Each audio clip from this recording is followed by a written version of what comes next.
بسم اللہ الرحمن الرحیم۔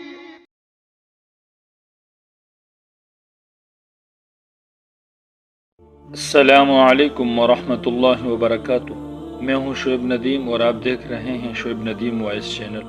بصرہ کا ایک سردار ہمیشہ اداس اور غمگین رہتا تھا۔ کسی نے اس سے دریافت کیا کہ آخر اس پریشانی کا سبب کیا ہے۔ اس پر سردار نے جواب دیا کہ مجھ سے ایک ولی اللہ کی خدمت میں کچھ بے ادبی ہو گئی تھی، اس لیے میں ڈرتا ہوں کہ قیامت کو اس کے مواخذے میں گرفتار نہ ہو جاؤں۔ واقعہ یہ پیش آیا کہ میں ایک مرتبہ زیارت بیت اللہ کو چلا اور سب دوست عزیز و اقارب رخصت کرنے حسب توفیق کچھ دور میرے ساتھ چلے آئے۔ میں نے سب کو لٹا دیا مگر ایک شخص زید جو میرے خواص میں سے تھا واپس نہ ہوا اور اس نے میرا پیچھا نہ چھوڑا۔ مجبور ہو کر میں نے اس کو جھڑک دیا کہ بیت اللہ جانا اتنا آسان نہیں جو تو پیدل چلنے کو میرے ساتھ تیار ہو گیا، میرے ساتھ نہ آ اور جس راستے سے تیرا جی چاہے چلا جا۔ کہنے لگا اے آقا، کیا خدا اس پر قادر نہیں کہ تم کو زاد راہ جلد پہنچا دے اور مجھ کو بے یار و مددگار اور بلا توشہ چھوڑ دے؟ یہ کہہ کر اس نے اپنی راہ لی۔ میں اپنے راستے سے چلتا بنا۔ راستے میں کہیں وہ مجھ کو نظر نہ آیا، واللہ عالم کہاں پوشیدہ ہو گیا۔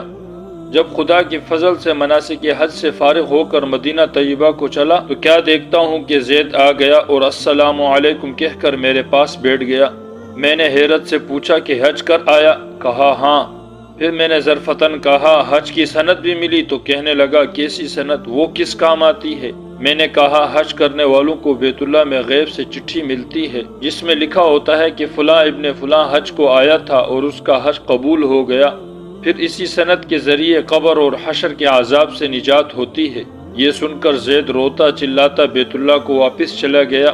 جب میں حضور اقدس صلی اللہ علیہ وسلم کی روزے کی زیارت سے فارغ ہو کر لوٹا تو کیا دیکھتا ہوں کہ زید پھر آ گیا اور السلام علیکم کے بعد ایک چٹھی میرے سامنے رکھ دی جو ایک نہایت عمدہ ریشمی کپڑے میں سبز خط سے زید کے عذاب قبر اور حشر سے نجات کے لیے لکھی گئی تھی۔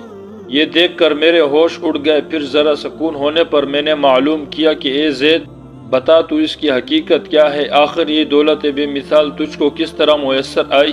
تب اس نے بتایا سنو بھائی، جب میں بیت اللہ پہنچا تو کعبۃ اللہ حاجیوں سے بالکل خالی تھا۔ اس وقت میں نے گڑ گڑا کر زار و قطار رونا اور چلانا شروع کیا کہ اے مالک دو جہاں، کیا غریب گناہ گاروں کا حج بھی قابل قبول نہیں جو مجھ کو سند نہیں ملی؟ کیا غریبوں کا کعبہ اور صاحب کعبہ اور ہیں جو وہاں جا کر سند لاؤں؟ مجھ کو قسم ہے تیری عزت و جلال کی، جب تک چٹھی نہ پاؤں گا کعبہ سے باہر نہ جاؤں گا اور روتے روتے یہیں مر جاؤں گا۔ اچانک غیب سے آواز آئی کہ اے زید، نجات کی چٹھی لے اور جا اپنی راہ لے۔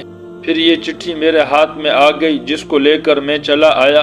یہ سن کر میری حیرت کی انتہا نہ رہی کہ اللہ، اس شخص کا یہ عالی مرتبہ ہے جس سے میں آج تک واقف نہ تھا۔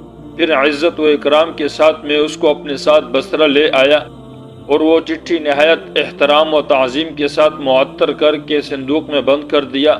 جب جی چاہتا تو کمال ادب و احترام سے نکال کر اس کی زیارت کر لیتا، چومتا اور آنکھوں سے لگاتا تھا اور پھر محفوظ کر دیتا۔ اتفاقاً میں کہیں سفر میں تھا، میرے پیچھے زید کا وصال ہو گیا۔ جب میں واپس آیا تو اس خبر سے میرے رنج و قل کی انتہا نہ رہی۔ افسوس، میں ایسے ولی کی تجہیز و تکفین میں بھی شریک نہ ہو سکا۔ پھر اچانک مجھ کو وہ چٹھی یاد آ گئی جو میرے بکس میں محفوظ تھی۔ اب تو میں اور بھی بےتاب ہو گیا اور اپنے اوپر افسوس کرنے لگا کہ سفر کو جاتے وقت میں نے وہ چٹھی زید کو کیوں نہ دی۔ پھر اپنا مہر شدہ صندوق منگا کر دیکھا جو اسی طرح بامہر تھا۔ جب میں نے کھولا تو اس میں چٹھی نہ پائی اور ایک حشر کا عالم برپا ہو گیا۔ زار و قطار رونے لگا اور روتے روتے سو گیا۔ کیا دیکھتا ہوں کہ طرح طرح کی سجی ہوئی جنت میں زید سر پر ایک تاج رکھے ہوئے عمدہ لباس میں تخت جواہر پر جلوہ افروز ہیں اور اس کے چاروں طرف حوروں کے جمگٹھے ہیں۔ میں نے قریب جا کر سلام کیا تو اس نے کہا اے آقا، اس قدر پریشان کیوں ہو؟ میں نے کہا مجھے یاد نہیں، وہ چٹھی تو نے مجھے دی تھی۔ کہنے لگا وہ تو یہ موجود ہے اور اسی کی بدولت یہ دولت و حشمت مجھ کو حاصل ہوئی ہے۔ اب آپ کچھ تردد نہ کیجئے، میں اپنی من مانی مراد کو پہنچ گیا ہوں۔ اس واقعے سے ہمیں یہ سبق ملتا ہے جو اللہ کا ہو جاتا ہے اللہ اس کی سب مرادیں پوری کر دیتا ہے۔ دعا ہے کہ اللہ تعالی ہم سب کو بھی اس واقعے سے سبق حاصل کر کے اس پر عمل کرنے کی توفیق عطا فرمائے، آمین یا رب العالمین۔ امید ہے کہ آپ کو یہ ویڈیو پسند آئی ہوگی۔ مزید ایسی ویڈیوز کے لیے ہمارے اس چینل کو سبسکرائب کر دیں اور مجھے دیں اجازت اس امید کے ساتھ کہ ایک اور ویڈیو لے کر آپ کی خدمت میں حاضر ہوں گا۔ تب تک کے لیے خدا حافظ۔ اللہ پاک آپ سب کا حافظ و نگہبان۔ وعلیکم السلام ورحمۃ اللہ وبرکاتہ۔